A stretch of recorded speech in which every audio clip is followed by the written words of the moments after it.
4 अप्रैल को रिकॉर्ड कर रहा हूँ ये वीडियो। तो डोनाल्ड ट्रंप के टैरिफ्स का पूरा इम्पैक्ट आज स्टॉक मार्केट्स को, ग्लोबल इंडिसेस को देखने मिला, राइट। तो निफ्टी करीबन 350 पॉइंट से करेक्ट हुआ आज, काफ़ी एक बड़ा फॉल था निफ्टी में, राइट।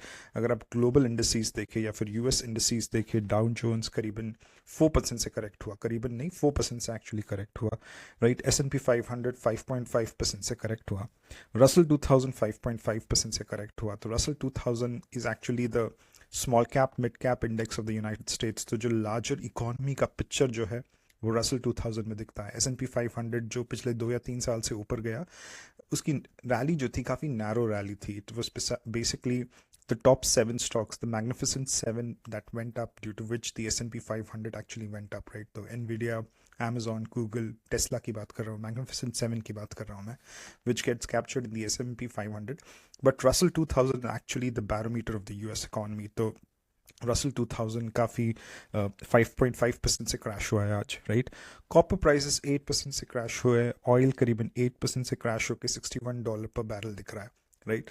तो कमोडिटी प्राइसेस बहुत इंपॉर्टेंट है, it's they are the barometer of the global economy की ग्रोथ आने वाला है या रिसेशन आने वाला है। तो अगर कमोडिटी प्राइसेस क्रैश होते हैं then it's a leading indicator for recession actually, right.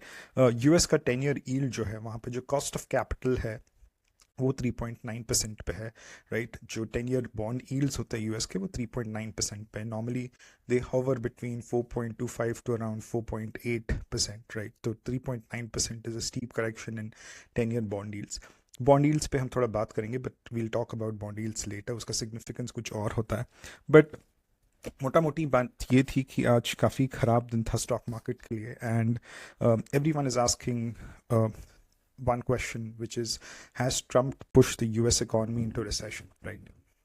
तो इस क्वेश्चन का आंसर हम इस वीडियो में ढूंढने की कोशिश करेंगे। तो जब मैं रिसर्च कर रहा था इसके लिए, तो मुझे यहाँ पे 4 मेजर क्वेश्चंस दिखे which will help us to kind of answer the big question, which is, has Trump pushed the US economy into recession, right? So the 4 questions which I'm talking about are, the first one is like, why did the US not go into recession after COVID? तो अगर आपको याद होगा, after COVID, especially 2022 2023, बहुत सारे analyst, fund managers, commentators, global commentators ये कह रहे थे कि यूएस को रिसेशन में जाना चाहिए था। तो क्या ऐसा हुआ था कोविड के बाद जिसकी वजह से लोग जानने लग गए थे, समझने लग गए थे कि यूएस को रिसेशन में जाना चाहिए था, और हर कोई कह रहा था कि यूएस को रिसेशन में जाना चाहिए था, बट यूएस रिसेशन में नहीं गया 2022 में, राइट। उसके बाद डोनाल्ड ट्रंप आए, एंड डोनाल्ड ट्रंप क्या, what were his economic policies, वो थोड़ा समझने की कोशिश करते हैं। And how have these policies impacted the US economy, that is another question which is there.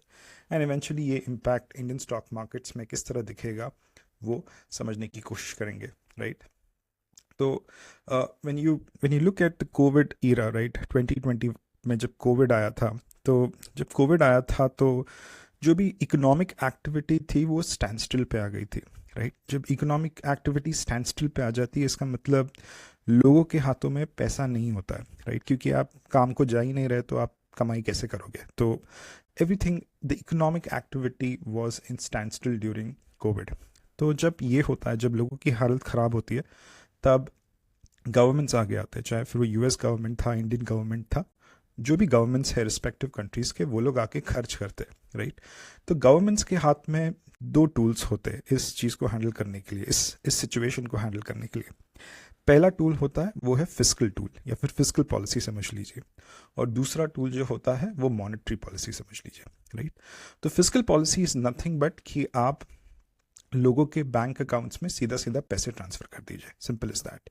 तो यूएस गवर्नमेंट ने सिंस 2020 करीबन $9 ट्रिलियन लोगों के अकाउंट में ट्रांसफर किए हैं, ताकि लोगों के हाथ में पैसा रहे, लिक्विडिटी इंजेक्ट किए सिस्टम में, ताकि उनके हाथ में पैसा रहे कि वो जाके अपनी चीज़ें खरीद सके। Because US is a consumption driven economy, 77% of the economy is a consumption driven economy, it's driven by consumption. तो लोगों के हाथ में पैसा होना बहुत ज़रूरी है, बिकॉज तभी तो कंजम्पशन होगा, राइट। तो फिस्कल पॉलिसी, जो फिस्कल डेफिसिट है, fiscal deficit is nothing but revenues minus expenditure. तो अगर मैं गवर्नमेंट हूँ तो मुझे रेवेन्यूज़ आते हैं टैक्सेस से, बट अगर कोविड आया है तो इकोनॉमिक एक्टिविटी कुछ नहीं हो रही है, तो कोई पैसा नहीं दे रहा है मुझे, या टैक्सेस बहुत कम कलेक्ट कर रहा हूँ, और दूसरी चीज़ है expenses. Expenses is nothing but I kind of खर्च कर रहा हूँ मैं अपने लोगों के ऊपर, उनके हेल्थ केयर के ऊपर खर्च कर रहा हूँ, उनके सर्विसेज के लिए खर्च कर रहा हूँ, और यहाँ पे तो मैं पैसा सीधे सीधे उनके अकाउंट में ट्रांसफ़र कर रहा हूँ। तो इंडिया में भी एक तरह से 2022 में जब कोविड आया था तो तभी तो ये सिलसिला शुरू हुआ था कि लोगों के अकाउंट्स में पैसे ट्रांसफ़र करना, राइट। तो अभी जो भी स्कीम्स दिखते हैं स्टेट गवर्नमेंट्स के या सेंट्रल गवर्नमेंट्स के भी, कि लोगों के अकाउंट में पैसे ट्रांसफ़र करो, उनको फूड ग्रेन्स दो, तो this is a part of a fiscal policy जहाँ पे गवर्नमेंट जो है अपने लोगों के लिए खर्च करता है, राइट। तो अगर एक्सपेंसेस ज़्यादा हो रेवेन्यूज से तो एक तरह से फिस्कल डेफिसिट बन जाता है, मतलब expenses, revenues minus expenses is fiscal deficit, right.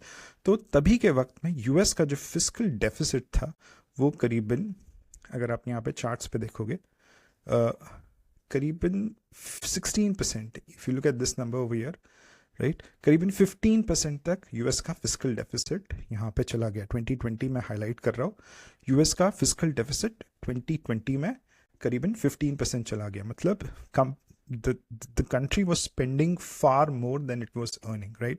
Expenses were very very high. तो इंडिया का भी अगर आप फिस्कल डेफिसिट देखो 2020 में, वो काफ़ी ज़्यादा दिख रहा है, राइट। इंडिया का फिस्कल डेफिसिट यहाँ पे दिख रहा है आपको, तो 9% का फिस्कल डेफिसिट या फिर -9% was the fiscal deficit for the country, right.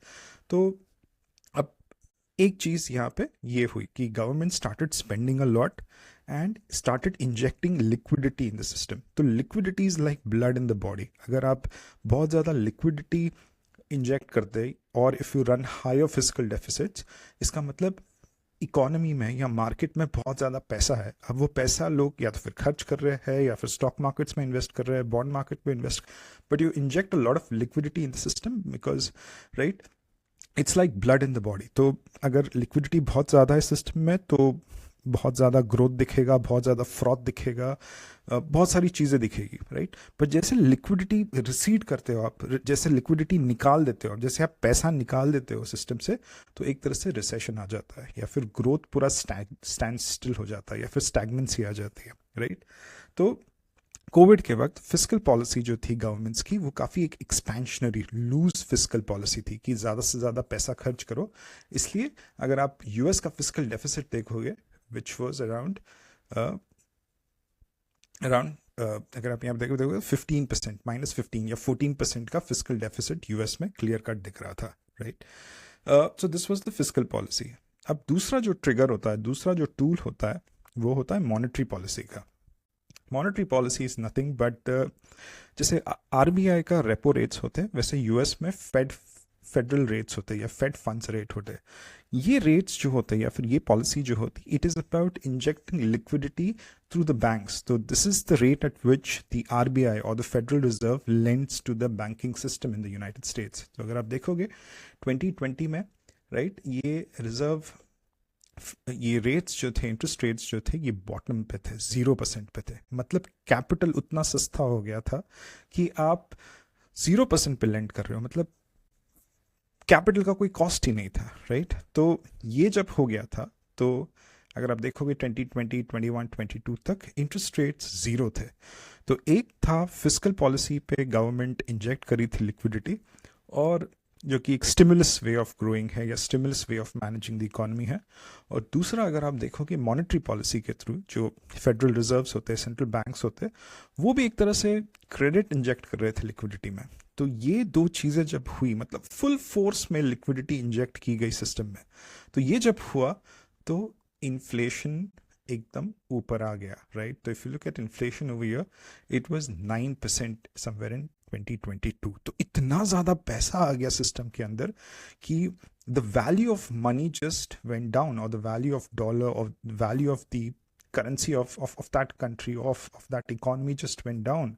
तो यहाँ पे अगर आप देखोगे 2020 में या फिर प्रायर टू 2020 इन्फ्लेशन करीबन 2 to 3% है। तो अगर if you look over here, ये यूएस का basically normally inflation fluctuates between 2 to 3%, but in 2022 the just because of the loose monetary policy, because of the loose fiscal policy, the inflation just went up to 9%. 9.2% is where the inflation was.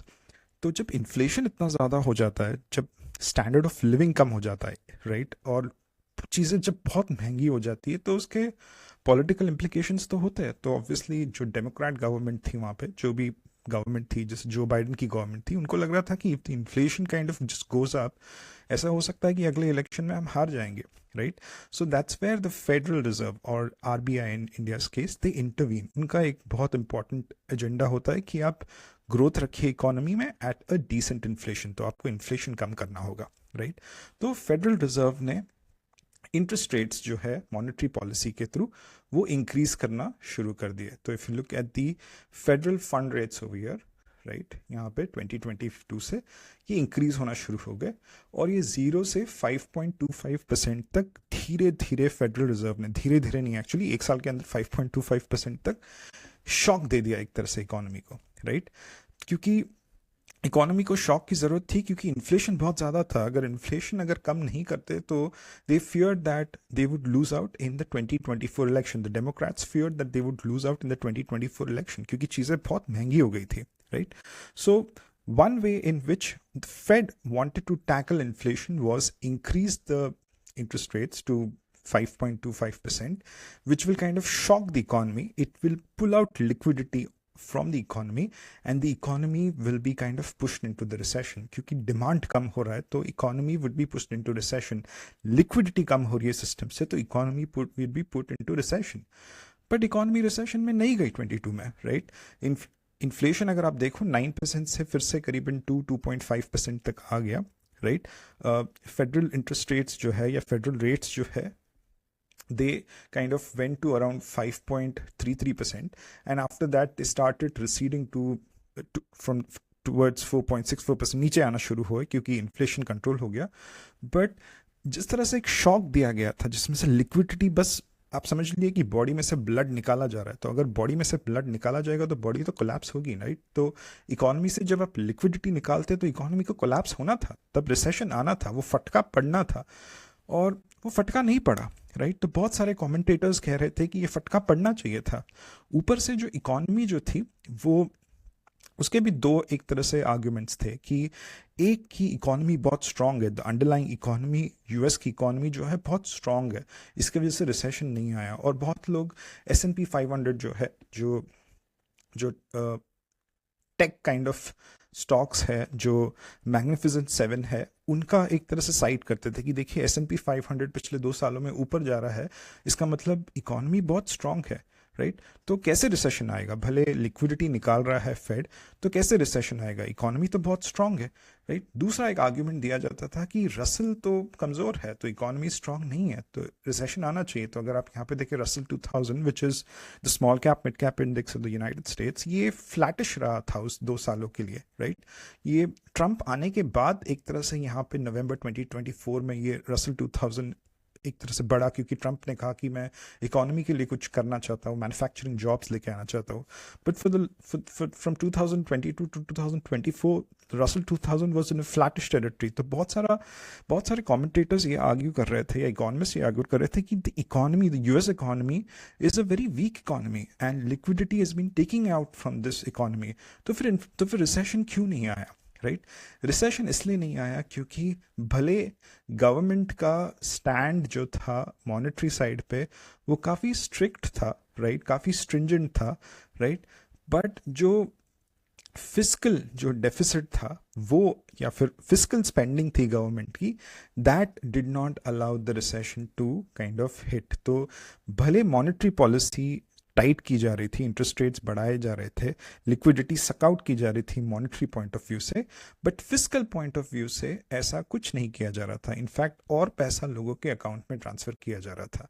तो जितना पैसा यहाँ से banks या फिर एक तरह से फेडरल रिजर्व अपने इंटरेस्ट रेट्स बढ़ाकर निकाल रहा था, उतना ज़्यादा पैसा गवर्नमेंट जो है लोगों को अपने बैंक अकाउंट में ट्रांसफ़र कर रही थी। तो if you look even over year, if you look at the physical deficit of the country did not come back to 3%, 4% pre-COVID levels. The fiscal deficit of the country stayed at around 7%, 6%. Even now, the fiscal deficit of United States is 6.5%.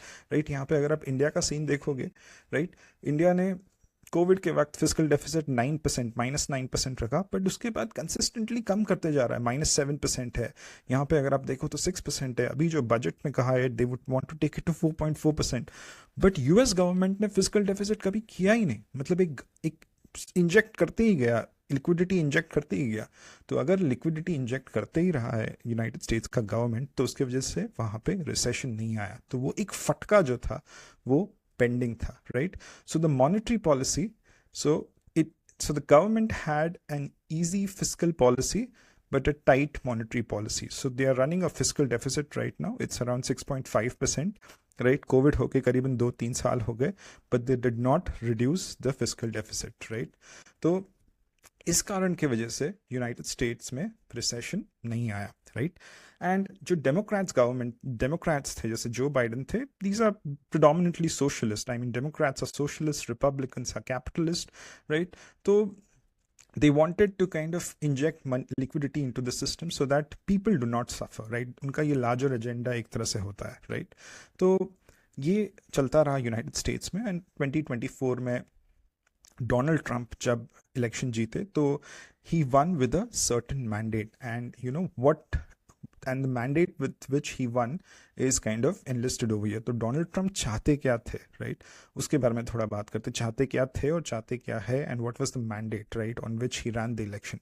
First of all, Donald Trump ने कहा कि I want low commodity prices. Low commodity prices इसलिए क्योंकि US का inflation optically भले 2 या 3% तक दिखता है, बट लोगों को काफ़ी क्लियर कट ये समझ में आ रहा था कि उनका स्टैंडर्ड ऑफ लिविंग बहुत कमज़ोर हो गया या गिर गया है। और क्यूमुलेटिव प्राइजेस में जो इंक्रीज़ हुआ है, करीबन 50% इंक्रीज़ हुआ है। तो जो सब्जियां लेट्स से आप 100 रुपये में खरीदते थे, वो 150 रुपये में खरीदने लग गए थे वहाँ पे लोग, राइट? तो उनको पता था कि ये जो 2 या 3% इन्फ्लेशन की बात हुई, ये बहुत ऑप्टिकल है, एक्चुअली में इन्फ्लेशन बहुत ज़्यादा है। तो डोनाल्ड ट्रंप ने कहा कि मैं आऊँगा और मैं कमोडिटी प्राइजेस को कम कर दूंगा। इसका मतलब मैं तेल सस्ता कर दूंगा, मैं कॉपर सस्ता कर दूंगा, जो भी कमोडिटीज़ है, स्टील सस्ता कर दूंगा, ताकि जो इन्फ्लेशन की मार आपको पिछले 4-5-6 सालों में पड़ी है, उसको मैं जितना कम हो सकता है उतना करूंगा। तो लोग काफ़ी खुश हो गए थे, that's why they voted for Donald Trump, कि कमोडिटी प्राइसेस कम हो जाएंगे, तेल सस्ता हो जाएगा, सब्जियां सस्ती हो जाएगी, स्टेपल्स सस्ते हो जाएंगे, तो इससे बेहतर बात क्या हो सकती है, right? So this was one of his agenda, right? Second agenda which he had was lower interest rates, right?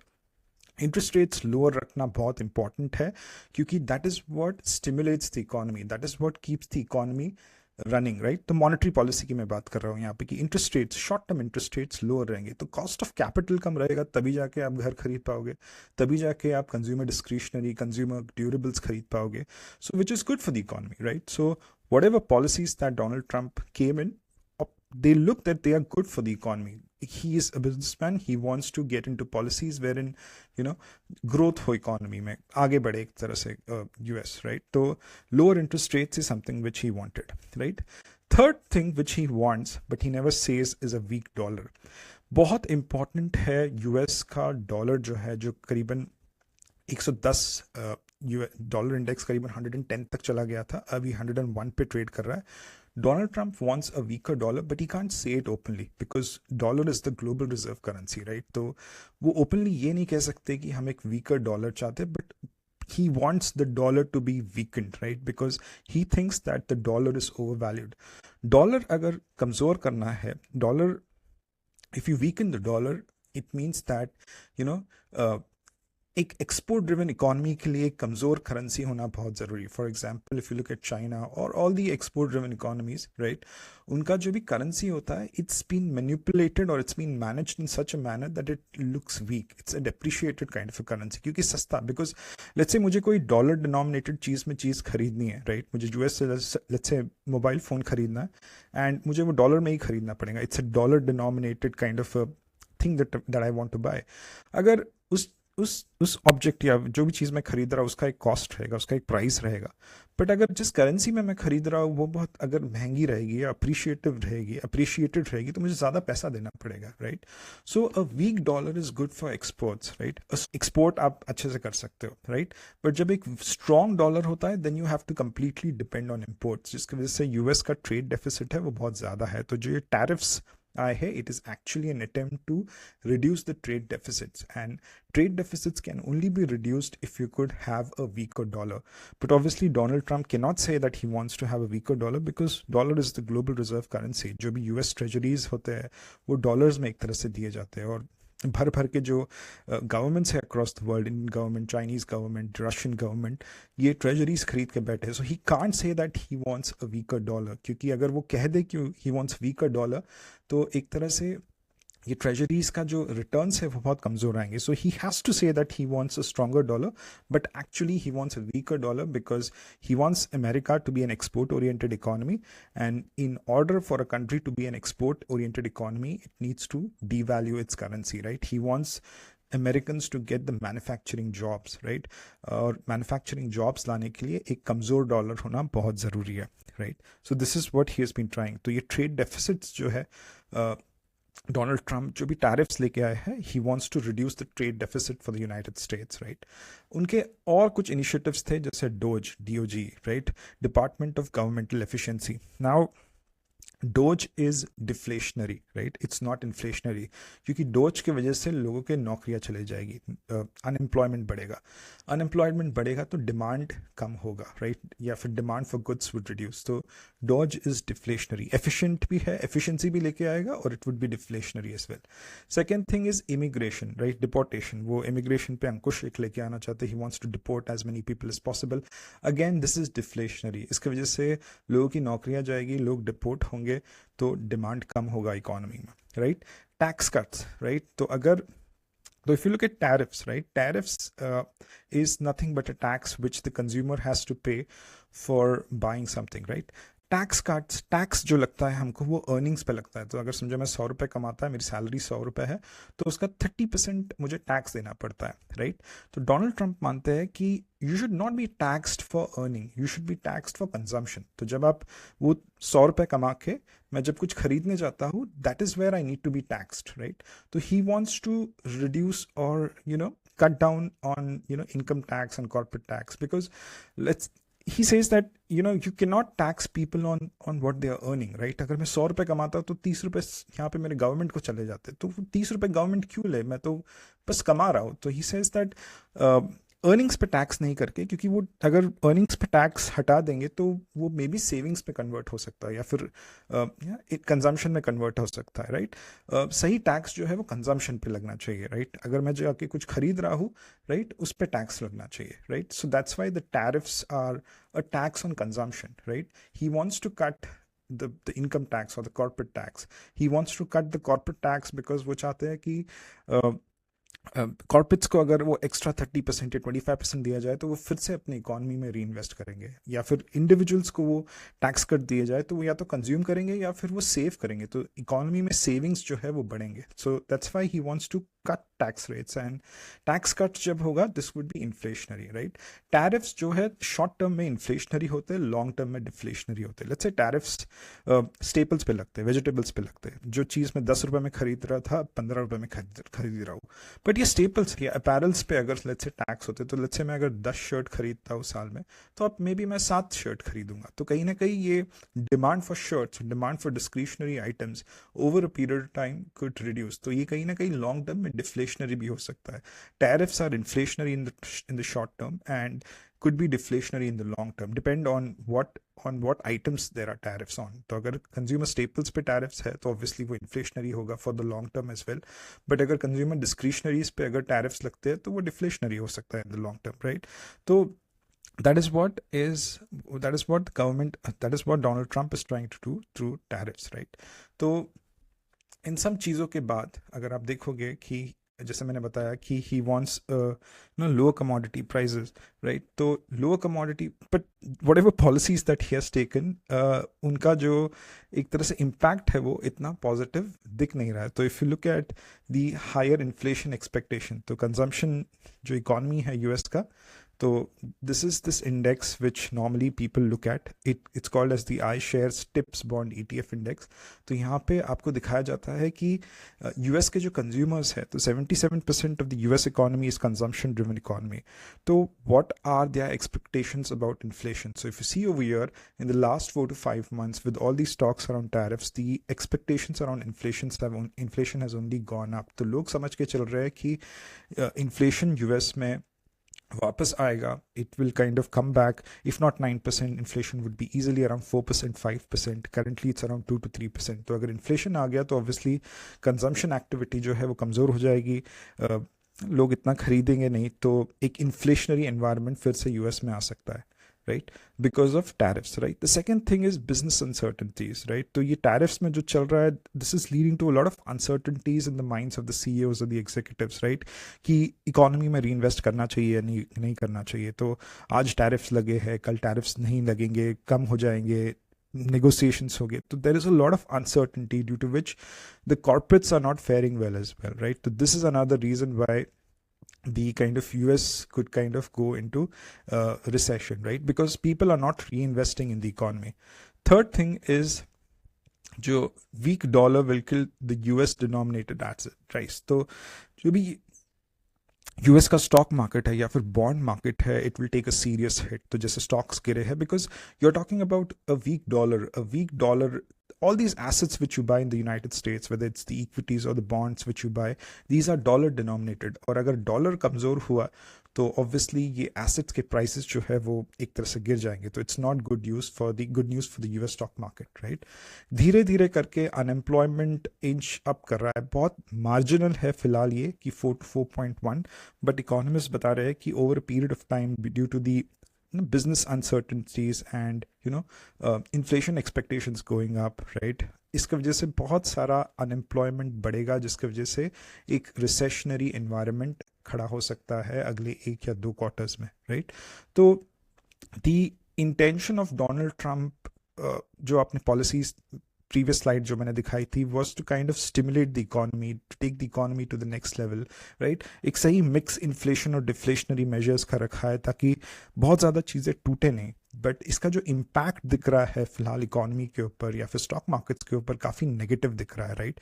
जो इंडाइसेस क्रैश हुए हैं, तो एक तरह से डिस्काउंट कर रहा है यूएस स्टॉक मार्केट के आगे क्या हो सकता है.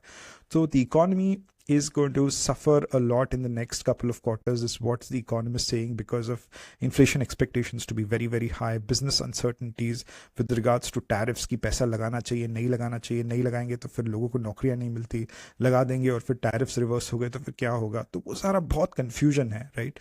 और स्टॉक मार्केट्स जो यूएस का है, S&P 500, डाउ जोन्स, ये टूटेंगे, बॉन्ड मार्केट्स टूटेगा, because dollar is getting weaker day by day. तो डॉलर डिनोमिनेटेड एसेट्स भी वीकर हो जाएंगे over a period of time. और धीरे धीरे ये सब चीज़ें would start reflecting in the job market. जब अनएम्प्लॉयमेंट बढ़ेगा तो लोगों की जब नौकरियां जाएंगी, डोज की वजह से हो या फिर इमिग्रेशन डिपोर्टेशंस की वजह से हो, तो फिर इकोनॉमी कमज़ोर पड़ेगी. और ये सारी चीज़ें एक तरह से इकोनॉमी में रिफ्लेक्ट करेगी. तो फेडरल रिजर्व की जब मीटिंग थी तो उनके जो हेड है जेरोम पावेल, उन्होंने कहा कि we are expecting the US economy to slow down in the upcoming year. It would grow not by 2.4% but in fact 1.7%. तो कहीं ना कहीं एक लीडिंग इंडिकेटर वहाँ की जो सेंट्रल रिजर्व या फिर सेंट्रल बैंक है, फेडरल रिजर्व, उसने एक तरह से, उनके हेड ने एक तरह से दे दी है. तो what would be the kind of impact of all this thing on the Indian economy? Obviously Indian economy काफ़ी एक तरह से यूएस इकोनॉमी से क्यूज लेती है, गाइडेंस लेती है. So that will obviously affect the Indian economy and the Indian stock markets. There would be a lot of heightened volatility and there would be a lot of buying opportunities in Indian stocks as well. So this is what is going to play out in the next 1 year. And मुझे लगता है कि Indian economy में बहुत ज़बरदस्त buying opportunities आएंगे जिस तरह से वॉलेटिलिटी बढ़ेगी. और एक तरह से बोलते हैं कि यूएस को अगर सर्दी होती है तो Indian stock markets or other stock markets around the world वो छींक मारते हैं, right? Those other stock markets sneeze when US stock market or US economy gets a cold, right? So that would be reflected in the Indian markets. So the people who have not invested or not allocated capital yet, you will get great prices to kind of invest in the stock market. But the people who have already allocated capital, it's going to be a kind of a topsy-turvy ride in the next 1.5 year. So this was a brief about the main question that we had at the start. I hope you liked the analysis. If you have, please like and share it with other people. If you